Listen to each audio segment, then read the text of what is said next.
अब देखते हैं example 1.3. Let us consider an equation half mv square equal to mgh, where m is the mass of the body, u, that is v, its velocity, g is the acceleration due to gravity, and h is the height. Check whether this equation is dimensionally correct.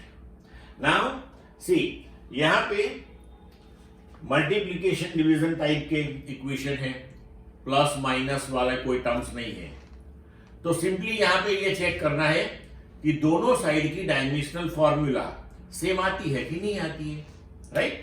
तो देखते हैं.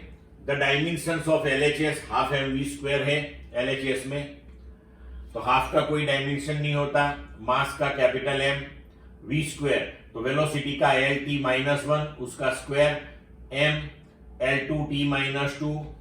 So resultantly you will get ml2t minus 2. Clear? Then dimensions of right hand side, mgh, m capital M, g acceleration, gravitational acceleration, that is after all acceleration.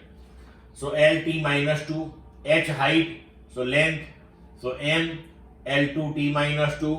Again you will get m l2t minus 2. मतलब कि left hand side and right hand side के dimensions same हो गए. इसका मतलब ये हुआ कि this equation is dimensionally correct. Clear?